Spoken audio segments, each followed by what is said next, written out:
bisa ceritakan apa sih ragamnya sate, apa aja sih, dan mungkin bumbu apa aja sih yang mungkin bisa Mas Awo sampaikan buat kita-kita yang lagi mendengarkan ini. Silakan Mas. Oke, Mbak Ami dan pendengar sekalian yang saya hormati, kalau ngomong daging ya, bahan bakunya daging atau ikan, itu juga harus disesuaikan dengan potensi lokal. Oke. Misalnya Budaya lokal ya. kalau memang di lingkungan itu tidak terdapat banyak ayam, yang banyak kambing, ya kambing lah yang dominan. Iya. Oke. Kalau kambing tidak dominan di situ, yang dominan bebek, ya bebek lah. Sate bebek. Bebek ya. Kalau bebek sulit diternakan di situ karena areanya terbatas. Kelinci nggak apa-apa. Iya. Nah, kalau kelinci nggak bisa, ya daging yang lain silakan. Iya. Rusa juga boleh. Ya. Sebetulnya keindahan sate kita dan kelezatan sate kita itu bukan hanya terletak pada bumbu dan cara memasaknya. Tapi Mbak Ami harus ingat cara memotongnya, Mbak. Oh, Ya. beda lagi Ini. nih. Nah, ternyata ada cara Ternyata motong. cara motongnya beda. Jadi sate Madura, sate Blora, sate Ponorogo itu satu terlihat dari cara memotong. Ya. Cara menyayatnya, ya. Wow. Kemudian kedua dari ukurannya. Kalau sate Madura, sate Blora pasti tipis dan mengikuti serat daging, ya. Dan tipis, Ya. kecil-kecil. Ya. Kalau orang Cina bilang, mereka pernah mengklaim juga, ya, budayawan Tionghoa, bahwa sate itu berasal dari Cina, ya kan? Karena dari istilah apa namanya, 3 tusukan daging, ya. Oh, tiga gitu. Tusukan daging, ya. Tapi sate kita tidak seperti yang dipikirkan oleh teman-teman yang Dari Tiongkok. punya pendapat Tiongkok itu. Jadi satai bak itu kan. Bak itu kan daging kan. Iya. Satai kan. Sate itu kan 3 gitu kan. Nah, kalau menurut saya juga nggak masuk akal. Karena kita juga kadang-kadang 4, kadang-kadang 5 itu kan. Umumnya 5 sih, ya. Jadi nggak masuk akal juga. Iya. Yang masih masuk akal adalah cara kita menyebut sate itu kalau kita mengacu kepada kisah, ya kan? Kisah yang diceritakan oleh penulis namanya Sabdo Prayitno, ya kan? Dia menyebut bahwa sate itu asal kata dari satah. Satah. Satah itu adalah seorang pengikut, ya kan? Pengikut Sunan Gresik, ya kan? Yang sering ditugasi untuk memasak. Kemudian memotong-motong itu ya. Namanya satah yang tukang masak.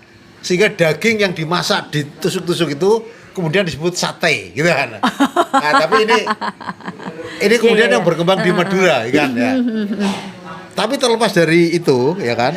Tadi Mbak Ami bilang, apa sih bumbunya yang khas? Secara umum kita punya 3 standar bumbu. Iya. Bumbu kecap manis, Iya. ya kan, dan yang lain-lain. Ada rempah-rempah lah. Pasti yang inti adalah rempah-rempah. Iya. Ya.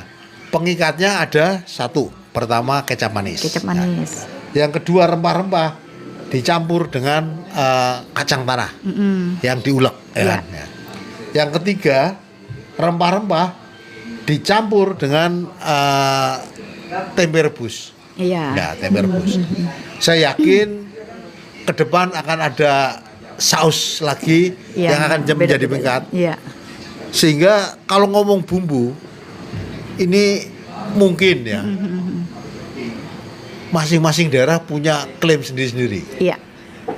Ya, ada yang sate pakai bumbu kacang, ada bumbu kecap, ada pakai bumbu tempe, ada mungkin yang pakai bumbu lain, ya. Tapi semuanya itu asasnya adalah 3 hal: dibakar, ditusuk, daging diiris lah. model irisan inilah juga akan menunjukkan kekhasannya. Kalau penyu seperti apa irisannya, seperti apa sate Madura, sate ini pasti irisannya seperti itu. Ponorogo. Modelnya ya. Model. Kalau sate Jogja, sate Banyumas, Kebumen, Ambal, pasti irisannya tebal-tebal. Oh, gede-gede. Nah, gede-gede. Oh, oke. Jumlahnya berapa? Apakah 3? Enggak, ada yang 4, ada yang 5, terserah ya kan. Iya. Terserah menurut persepsi dan kebiasaan. Iya. Misalnya, karena biasanya kan yang dijual adalah satu porsi. Ya, satu porsi itu semula ukurannya 10 tusuk. Ya. Kemudian ada yang mereduksi jadi 8. Ya. Ada yang kemudian jadi 5. Ya. Karena 5 kalau tebal itu juga kenyang juga, Pak. Ya. Jadi sate itu kalau kita mau mendalami, makin kita melihat, makin kita merasa tidak tahu. Loh, beda lagi loh. Ini kok beda lagi loh. Iya, betul. Lah, sujen yang di Jawa itu pakai bahan keras, termasuk jeruji besi. Di Bali dipatahkan dengan dipakainya batang serai. Iya, batang serai. Iya, sate apa? Lilit. Iya, sate lilit. Iya, sate lilit. Ini saya bilang batang serai pun sekarang cari sulit. Iya. Ya, saya nggak bisa membayangkan bagaimana kalau kita harus go global. Ya, kita harus ada kompromi. Ya, tapi saat ini karena keragamannya sangat banyak, ya kan, dan sudah dituliskan saatnya sate dipatenkan sebagai paten publik. Iya. Ya. Kalau tidak nanti seperti tempe. Diklaim. Paten publiknya oleh negara asing. Wah, ini kan ugal-ugalan nih. Kita yang bekerja, kita yang melakukan. Kita yang punya. Ya, masa nanti suatu saat kita harus bayar ke sana. Hanya untuk pakai itu. Iya.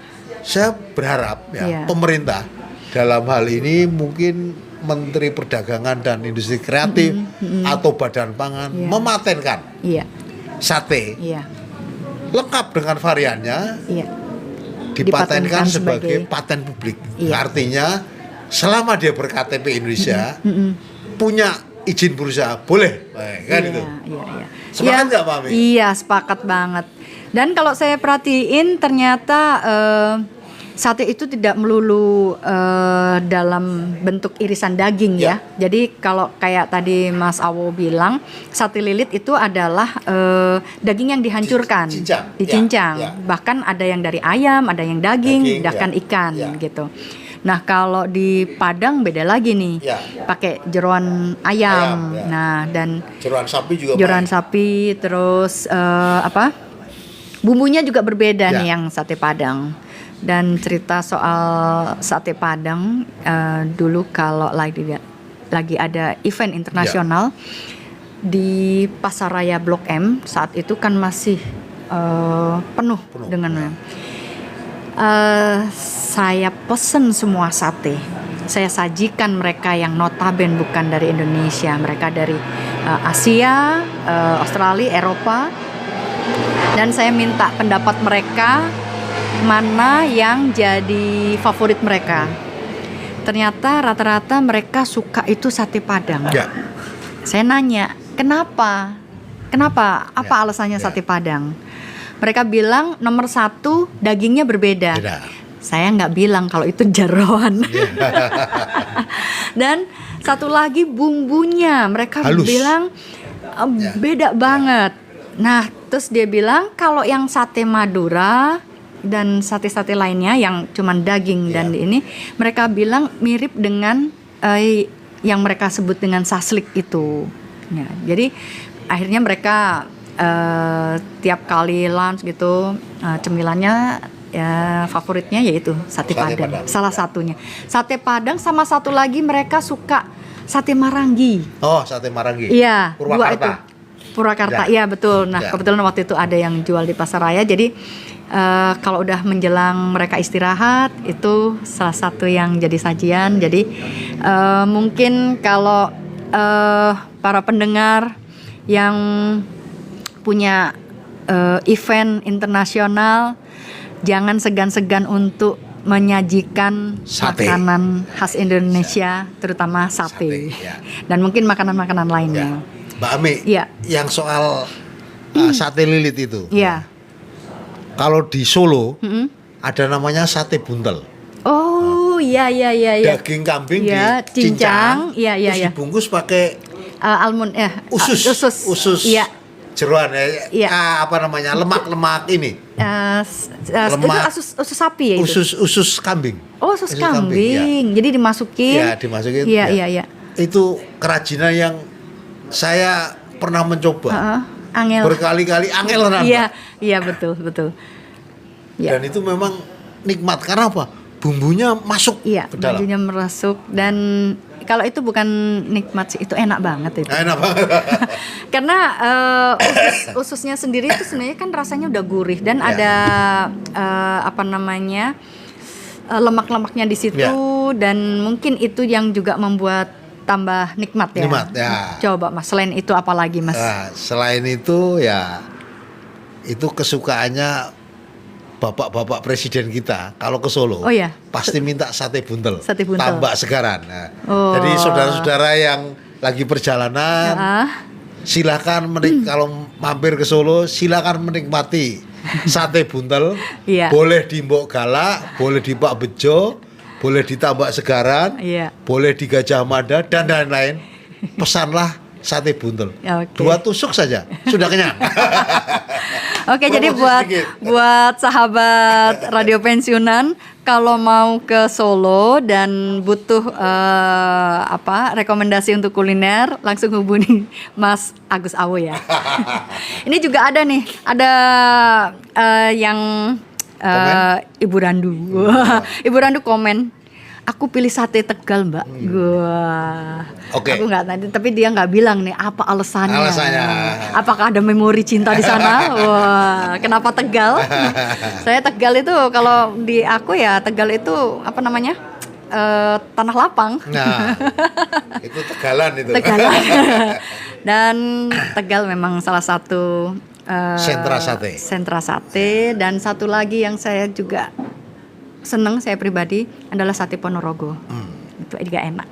Itu yang punya sejarah kuat ya. Oh gitu ya? Jadi selain Gresik, Ya. Ponorogo, Madura, Heeh. Blora, Blora. sama sate bebek yang di Banyumas. Blora agak terlalu manis ya. Ya.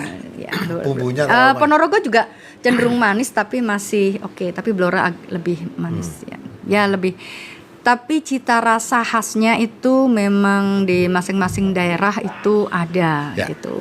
Oke Mas Agus, apalagi sih yang istimewa dari mungkin Jogja atau mungkin daerah lainnya? Semarang. Oh, sate Semarang kok ada? Semarang ada. Jadi populasi sate, ragam sate terbanyak itu setelah Jogja adalah Semarang. Setelah Semarang baru Solo dan Tegal Pekalongan. Tegal Pekalongan. Nah, Tegal Pekalongan ini dia pakai formula berdasarkan umur bahan baku. Ya. Wih, apa itu? Ya, jadi misalnya batibul bawah 3 bulan. Cempe yang masih kecil-kecil itu dipotong. Oh, oke, kambing Ada muda. balibul, ya. Nah, bawah 5 bulan. Nah, ada bawah 7 bulan, ya kan? Jadi variannya begitu. Jadi trik dagang mereka adalah membuat sate yang berbeda berdasarkan bahan bakunya. Oke. Nah, Iya. tapi bumbu-bumbunya saya kira untuk sate kambing kita semua standar. Oke. Ya, standar semua. Iya.